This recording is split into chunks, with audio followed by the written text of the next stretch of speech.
This video is brought to you by John Robson Guitar Tuition. If you enjoy the content, please consider supporting the channel by enrolling on a course, purchasing some guitar lessons or a t-shirt, or you can join my Patreon. Now, on with the show. Hello chaps, welcome once again to John Robson Guitar Tuition. As always, I do hope you're well. Okay, so it's Wednesday. That means we're doing a little bit of a lesson type video and, well, let me put it this way.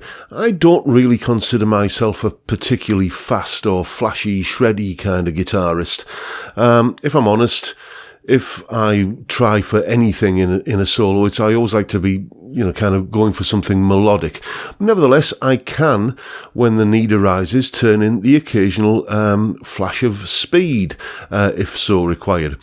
And if I'm going to do that, then 9 times out of 10, it's usually based on one particular technique, as you shall now see in a bunch of licks culled from my YouTube archive. Here they are.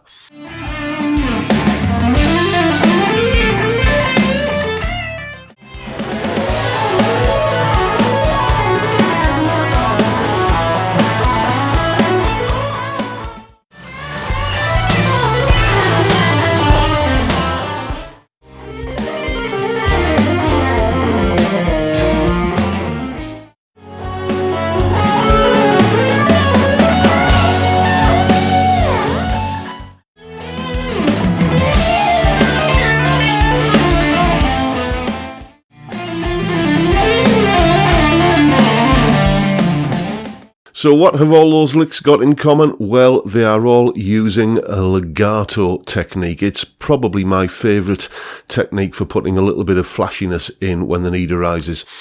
Legato, in case you don't know, is the art of slithering around the neck using hammer-ons and pull-offs and slides. And that's what we're basically going to be looking at today, how I bluff my way through that particular way of playing. I will just apologise before we get into the lesson. Basically, just logistically, when I'm recording these kind of lesson type things, when I need to kind of hear the guitar, record the guitar and record my voice, I have to have the volume on the amplifier turned down, so it's just kind of going direct into the DAW, so that it doesn't come through on the vocal mic. And as a result, some of my muting and damping of unwanted overtones from other strings isn't quite as crisp as I would have liked when I was recording this little bit of the lesson. But nevertheless, you'll get the general idea of what's going on and how to employ this technique. So, without further ado, here we go. Okay then, before we get started, a little bit of housekeeping.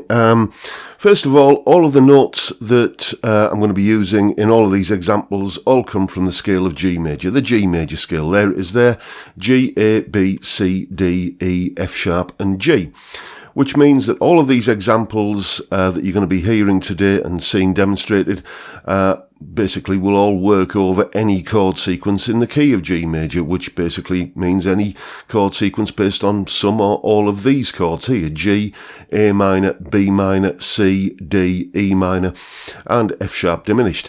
I will also say that the G major scale, which is where all of these licks are coming from, if you refocus it to its second note and place the emphasis on the A note in a G major scale, you get the A Dorian mode, which is an excellent scale to use in a regular blues setting in A. So if you've got a standard 12-bar blues in A, you can use the A Dorian mode, which means that you can use some of these licks, or all of them for that matter. So let's have a look at example number 1. What I'm going to be doing here is using the F sharp, G, A, B, C and D notes at the 7th, 8th and 10th frets on the 2nd and 1st strings. And what this lick does, or what this example does I should say, is establish an important principle about how you move from one string to another. I'll play the lick slowly and you'll see what I mean.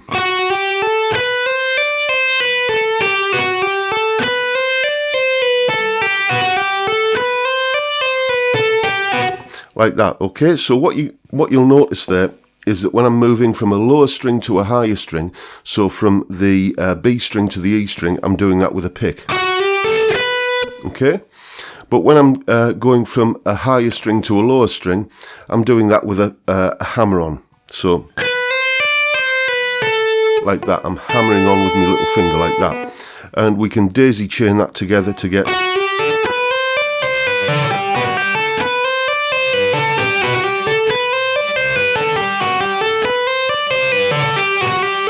like that. And with a little bit of practice, you can soon get that so that it's nice and fluent, you know, so that you basically can't hear where the beginning of that loop is. You know, you don't want to be hearing, you know, any kind of pause or gap. It should just go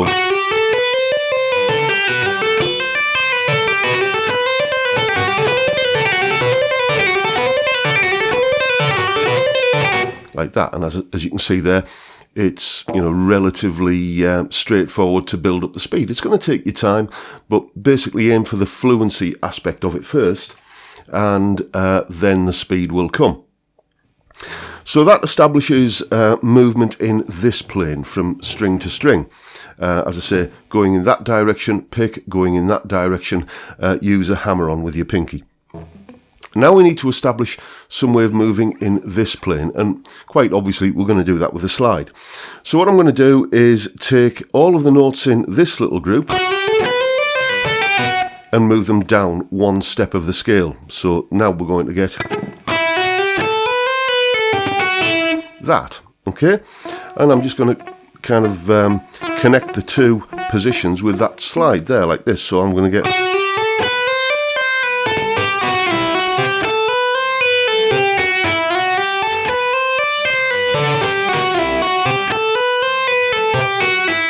So it's all about getting the strength in your fingers to be able to do this kind of movement from one position to another, because when you're kind of coming down, you get to that note there, that E note, and then you've got to have enough momentum in the string to keep it vibrating when you're doing the hammer-ons on the way back up. So you get...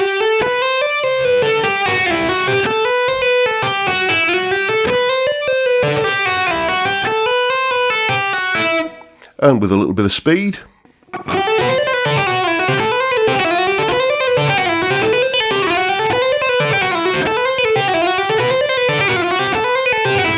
you can soon get up to that kind of tempo with it. And as I say, just aim for fluency, not speed. Don't try getting it fast, then getting it right. Get it right, then get it fast. And, you know, you're probably thinking about maybe a few weeks or a couple of months here to kind of get up to that. But if you put maybe, you know, 15, 20 minutes in a day on this, you know, that's a realistic time scale. You can be, you know, shredding in that kind of time period. So now we've established how to move from string to string and how to move laterally along the strings. You can just put little runs together that slither around all over the place. Maybe something like this.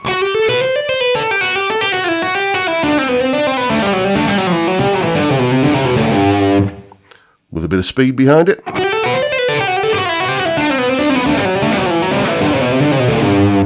Like that. Quite easily done. Next up, we're going to look at something that ascends a scale, and this is a lick I tend to use quite a lot, or variations on it. We're going to start with the same notes that we started off down here, the F sharp, G, A, B, C and D, but we're going to move them down to this octave here. So I'm going to go,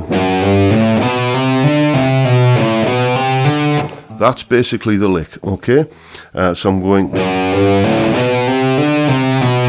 notice again as I'm going from the 5th string to the 6th string, I'm doing it with a hammer-on.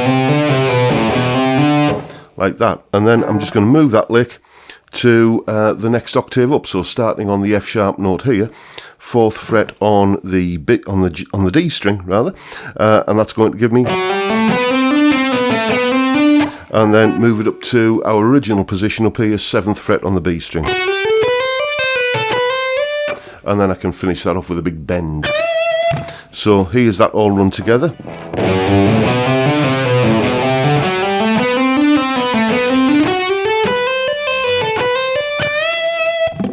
And then with a little bit of speed.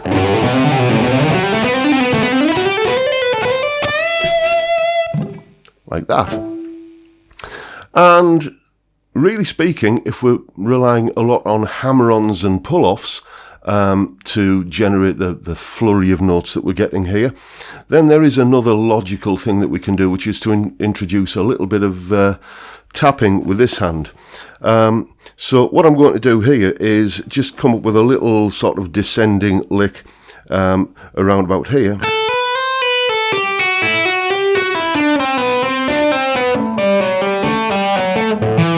Like that.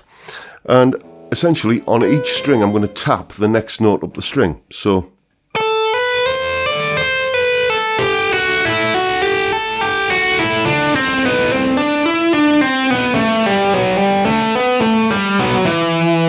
and again with a little bit of speed, like that, you know. And as I say, it's a realistic time scale to think in terms of, you know, a few weeks if you really go for it, or maybe a couple of months, maybe a shade more, to kind of start incorporating these licks into your playing.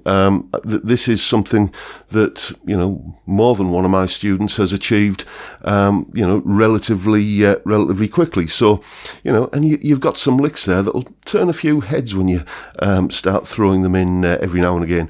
When you first get good at it, you will undoubtedly overuse it, and, you know, every solo will be a mishmash of legato fest. But you know, you'll soon hopefully learn to use a little bit of taste and restraint, and use it effectively in a musical context. But, you know, just get the technique sorted first, and you know, have some fun with it.